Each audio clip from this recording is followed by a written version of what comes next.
Bien, muchísimas gracias, Lorena. Seguramente tendremos más a propósito de este tema en las ediciones de Subrayado, porque está trabajando el SECOED en lo que es justamente materia preventiva.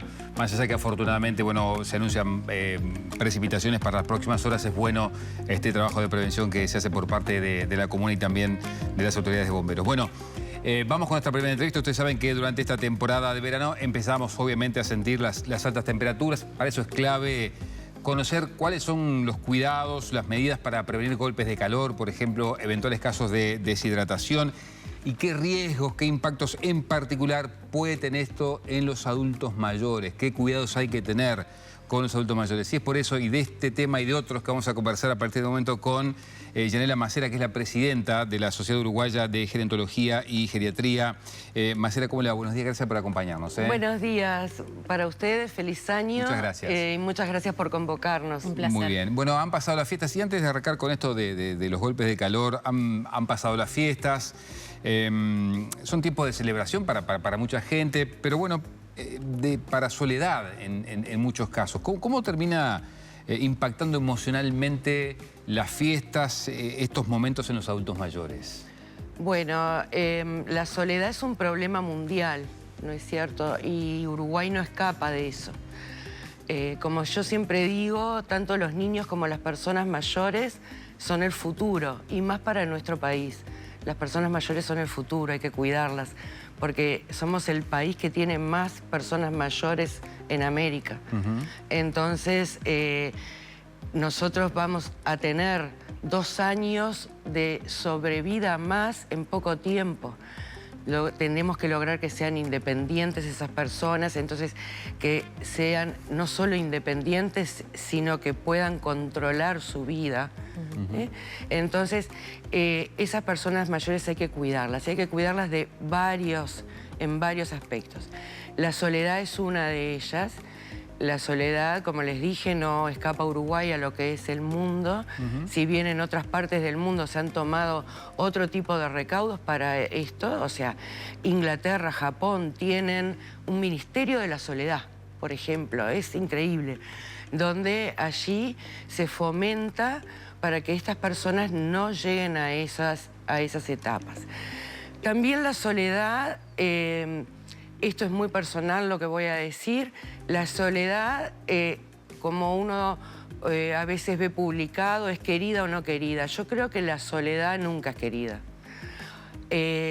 Porque por más que una persona guste de estar consigo mismo y no estar en relación con otras personas, siempre somos sociales. Siempre necesitamos de alguien, siempre en algún momento queremos que nos alcancen un té, ¿no? Que nos den una sonrisa, que estemos conversando con alguien. Entonces, en estas fiestas a veces eso se acrecienta mucho. ¿Por qué? Porque lamentablemente o gracias, la familia ha cambiado mucho en el mundo, no solo acá en Uruguay. Entonces, ahora hay muchas facilidades, los chicos van a estudiar al exterior, se forman familias en otros lugares, muchas veces la persona mayor no puede trasladarse a estar con su familia, o son personas que quizá en su vida, porque eso es muy importante, lo previo a el estado de vejez, es cómo vivió su vida antes. Entonces, personas que siempre fueron muy encerradas en su casa, que no fomentaron amistades, que no salieron a hacer otro tipo de actividades y conocimiento de gente. Esa soledad se acrecienta, ¿no? Y esa soledad, claro, lógicamente.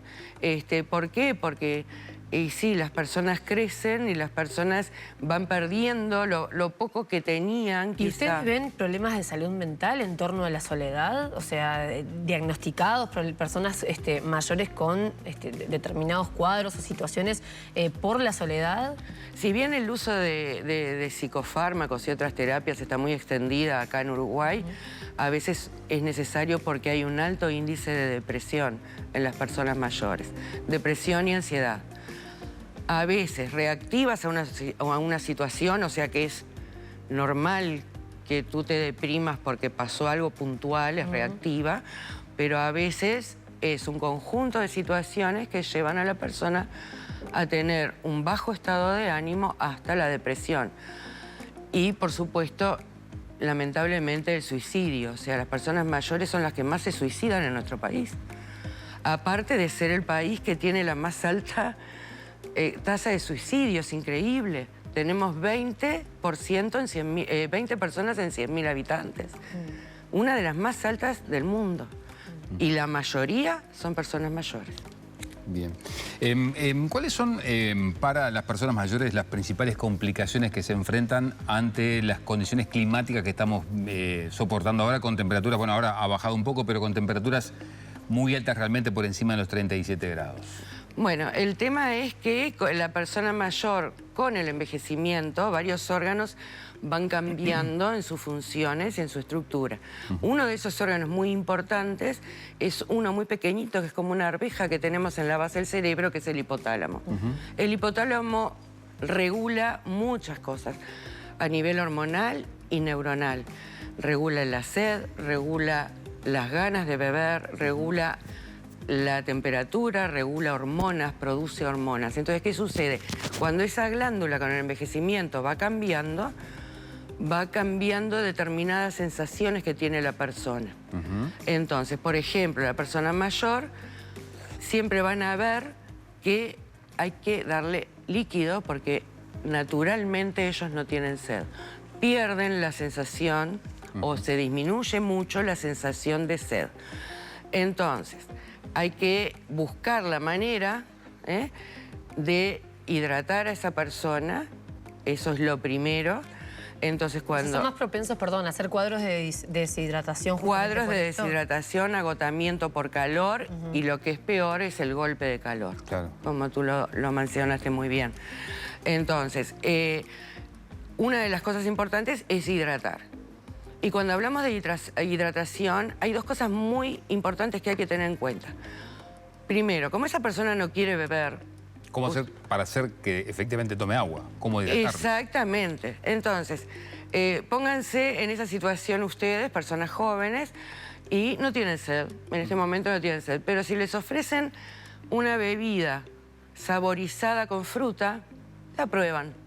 Entonces, a esa persona mayor hay que ofrecerle algo que sea agradable a su paladar. Más tentador. Más tentador, que no sea un refresco. Claro. Que sea el agregado de alguna fruta. Puede ser hasta unas gotas de limón, unas gotas de naranja o algo así. Entonces lo va a tomar con más avidez y vamos a lograr mejor hidratación. Amén que la fruta tiene una propiedad que, como tiene electrolitos y iones, ¿qué hace? Conserva el agua mejor en el cuerpo. Entonces logramos que esa agua no fluya sin tener su efecto. O sea, potasio, sodio, todo eso que tienen las frutas, entonces eso hace retener líquido en el cuerpo. O sea que son esos dos beneficios importantes. Al agua siempre ponerle alguna fruta. En esto que decías que bueno, podemos necesitar agua y no darnos cuenta, ¿cuáles son las señales? ¿A qué tengo que estar atento para darme cuenta que puedo estar entrando en un cuadro de deshidratación, la persona o que se dé cuenta un familiar? Bueno, en general, si la persona es sana, porque a veces cuando hay problemas cardiovasculares o diabetes, otra cosa, cambia un poquito el panorama. Si la persona es sana y está comenzando a deshidratarse, lo primero es determinado cansancio, la piel seca. Siempre cuando uno quiere saber en su casa cómo está esa persona mayor de hidratación, lo que hace es pellizcar el pliegue que tenemos acá en la parte anterior del tórax. Si ese pliegue yo lo pellizco y vuelve a su lugar enseguida, esa persona está hidratada. Si ese pliegue queda y vemos la forma del pliegue, hay una deshidratación. Es una forma muy fácil. La otra es la lengua se ve seca. Entonces esa persona, si avanza esa deshidratación, empiezan otros síntomas como alteraciones del ritmo cardíaco, somnolencia, confusión y puede crear cuadros importantes. va a tener, obvio, dificultades para orinar, va a orinar menos, eso genera otro tipo de trastornos, como infecciones urinarias, que son tan comunes en las personas mayores. ¿Se da de la misma manera en hombres que en mujeres? ¿O el proceso es más rápido? Sí, no, la deshidratación es igual en ambos. Entonces, eso es fundamental. Y lo otro fundamental es todo lo que hace lo social de esa persona, o sea, que la persona no tenga condiciones para tener un ventilador, por ejemplo, ni hablar de aire acondicionado. Entonces la ropa siempre que tiene que ser fresca, de colores claros, holgada, nada apretado. Tratar de refrescar con baños frescos a esa persona, o sea, hidratar por fuera y por dentro. Claro. Y lo otro muy importante, no exponerse a las altas temperaturas en determinados horarios. Más allá de las 9 de la mañana, a veces uno ve, está muy bien y nosotros siempre lo fomentamos y nos han escuchado otras veces. Hay que hacer ejercicio en las personas mayores. Claro, el tema así es cómo, tengas 90 años. Cómo conjugarlo para que no te haga mal. Y el entonces, calor, ¿no? de repente, yo caminando a horas tempranas, me vuelvo de la costa y veo que están haciendo ejercicio personas mayores con ese calor. Y está muy bien que hagan ejercicio, pero por favor, si lo quieren hacer, camisetas que tengan protección solar, mucha hidratación, porque como dijimos, no tenemos sed, estamos a rayo del sol haciendo ejercicio. Cuidado con ese tipo de cosas. El ejercicio hay que hacerlo antes de las 9 de la mañana, después de las 7 de la tarde. Si no, optar por en cosas verano. en casa, ¿no? O si no, cosas en casa, pero al rayo del sol, igual que los mandados. Cuando uno ve que salen al mediodía a hacer los mandados, sin una botella de agua, ni nada que los refresque. Entonces, eso genera un montón de cambios, aparte de la deshidratación, como es el agotamiento, que es la fase previa del golpe de calor. Agotamiento es taquicardia, sensación de mareos, sentir que uno está agotado, que no puede realizar determinadas tareas. Capaz que se escena en una persona joven, bueno, bajas un poco, te pones abajo de un árbol, tomás agua y te recuperás. Pero ¿cómo impacta en un adulto mayor? Puede ser riesgoso. Claro que es riesgoso, porque ese es el paso previo al golpe de calor. El golpe de calor puede llevar a la confusión, convulsiones y muerte. Claro. Digo, no, y son cosas que se dan rápidamente. Y lo que tú tenés que reconocer cuando hay un golpe de calor es que la persona la sudoración deja de sudar, aumenta su temperatura corporal, pero con la piel seca, aumenta a 40 grados. Y empiezan otros signos que pueden llevar rápidamente a ese estado. ¿Y cuáles son las medidas urgentes, las necesarias que uno pueda tomar en casa advertido de que se está dando un proceso precisamente de un golpe de calor? Es llamar al médico inmediatamente. Ajá. Pero o sea, mientras tanto... hidratar, refrescar a esa persona, digo, con cuidado en una silla, porque nosotros podemos ver que pueda tomar un cuadro de confusión y caer. ¿El agua fría bajar. de golpe no puede ser riesgosa? O sea, pasar de ese calor al agua fría. No, al agua, bueno, fría es un decir, digo, no una ducha caliente, una ducha tibia a fría. ¿No? Y entonces, de esa manera, ir refrescando hasta que venga la asistencia. Bien. ¿Los adultos mayores tienen mayor problemas para sudar o mayor capacidad reducida para transpirar, tengo entendido? ¿Eso impacta de alguna manera? Y bueno, sí, porque la sudoración lo que hace en el cuerpo es refrescarlo. Entonces, como hablamos del hipotálamo, el hipotálamo es otro de los reguladores de la sudoración también. Además es una señal. Si ves que una persona transpirar, sabes que está pasando calor. Claro, está pasando calor, esa persona no está transpirando, incluso muchas veces entre esa etapa media del agotamiento por calor y el golpe, hay sensación de frío y la persona pide que la abriguen, empeora la situación. Entonces sí, es viejo y tiene frío. Si es en invierno, bueno, es probable, pero en verano no puede ser eso.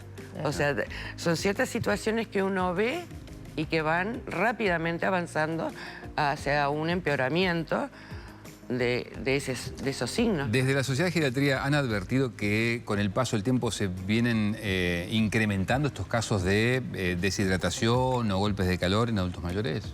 No más de lo habitual. No más de lo habitual. no. ¿Y se dan de la misma manera en Montevideo que en el interior? Porque uno tiene la sensación de que en el interior a veces temas temperaturas y de sensación térmica es bastante más complicado que acá en el sur. Sí, sobre todo en lo que es la costa del río Uruguay y bien en el norte, a veces puntualmente en algún lugar de, por ejemplo, de Florida. Vieron las temperaturas que hubieron estos últimos días, que llegaron a 40 grados. O sea, obviamente que la población va a sufrir muchísimo más que en Montevideo, que estamos cercanos al mar y siempre están atenuadas las temperaturas. Pero sí, el estado del tiempo es muy importante en estas personas. Bien, una escena típica del verano es, como decías vos, vamos a hacer las compras, por ejemplo, ¿no? Y tengo que caminar 2 cuadras, 3 cuadras, un calor tremendo, el sol que raja. Llego al supermercado, un aire acondicionado que me tengo que poner un sobre todo. ¿Cómo impactan esos cambios repentinos de calor y qué herramientas pueden desarrollar las personas mayores para evitar que esto tenga un impacto? Bueno, digo, eso prácticamente nos pasa a todos, a las personas mayores más, porque además pasa esto de que los cambios bruscos no pueden ser rápidamente controlados. Así como que cuando te caes al piso siendo joven te levantas enseguida, cuando sos más veterano no. Claro. O sea, es lo mismo. Todo es más lento, todo cuesta más. Y bueno, esos golpes de calor, si esa persona sufre, perdón, golpes de calor no, esos cambios de temperatura, si esa persona es muy anciana, bueno, que se proteja cuando va al supermercado con un buen sombrero, con hidratación y vestimenta holgada, llega al supermercado y que lleve en la bolsa un saquito. Bien, y ya que hablamos de supermercado, tengo que llenar el carrito. ¿Qué alimentación, qué cosas puedo tener en cuenta para que me ayuden justamente a sobrellevar los calores y también para que me den las herramientas que necesito para estar fuerte en temporada de verano? Bueno, una ya las dijimos, las frutas, ¿no es cierto? Todo lo que contenga agua es bueno para seguir agregando líquido. Dale a la sandía, entonces. A la sandía, sí, claro. Además es maravillosa. Las frutas, las ensaladas, todo lo que contenga más líquido y que sea de fácil ingesta, las gelatinas, los licuados, las proteínas, no nos tenemos que olvidar, porque la proteína es fundamental para que esa persona mantenga su independencia, el músculo. El músculo es el gran órgano, y la proteína no solo nutre el músculo, nutre el cerebro y nutre el corazón. Entonces, fundamentalmente, buen aporte de proteínas, si esa persona no tiene ninguna lesión renal, obviamente, buen aporte de proteínas, mucho vegetal, mucha fruta de estación y... ¿Y qué hay que evitar? Y hay que evitar las comidas muy calóricas y calientes, las dos cosas. O sea, que no sea un aporte calórico demasiado importante, que genere ya per se una sensación de cansancio, agobio y sudoración. Se puede usar picantes, o sea, el picante estimula la ingesta de líquidos, pero tratar de no comer comidas copiosas, no un guiso, por ejemplo. Pero pueden tomar una sopa tibia, o sea, cosas que en invierno estamos habituados, bueno, en verano se puede hacer, o sopas frías o sopas tibias. ¿Y qué pasa con el alcohol, por ejemplo? El alcohol es el deshidratante natural, igual que los refrescos azucarados. Hay que tratar de evitar hidratarse con alcohol y refrescos azucarados, porque eso lo que genera es más deshidratación. Bien. Históricamente se ha dicho que en los diferentes gobiernos, en las diferentes administraciones, siempre falta una política hacia la vejez. ¿Ustedes de la sociedad advierten que hay de alguna manera alguna intención política en cambiar esta realidad que afecta al Uruguay, digamos que casi que históricamente? Mira, cada año nosotros empezamos el año con toda la emoción de la primera hoja del cuaderno. Exacto, sí. Siempre. Y la terminamos igual. O sea, golpeamos todas las puertas, en todos los gobiernos, en todos los años. Hemos recibido muy buen aporte de todos, Ministerio de Salud Pública, MIDES, de todos lados.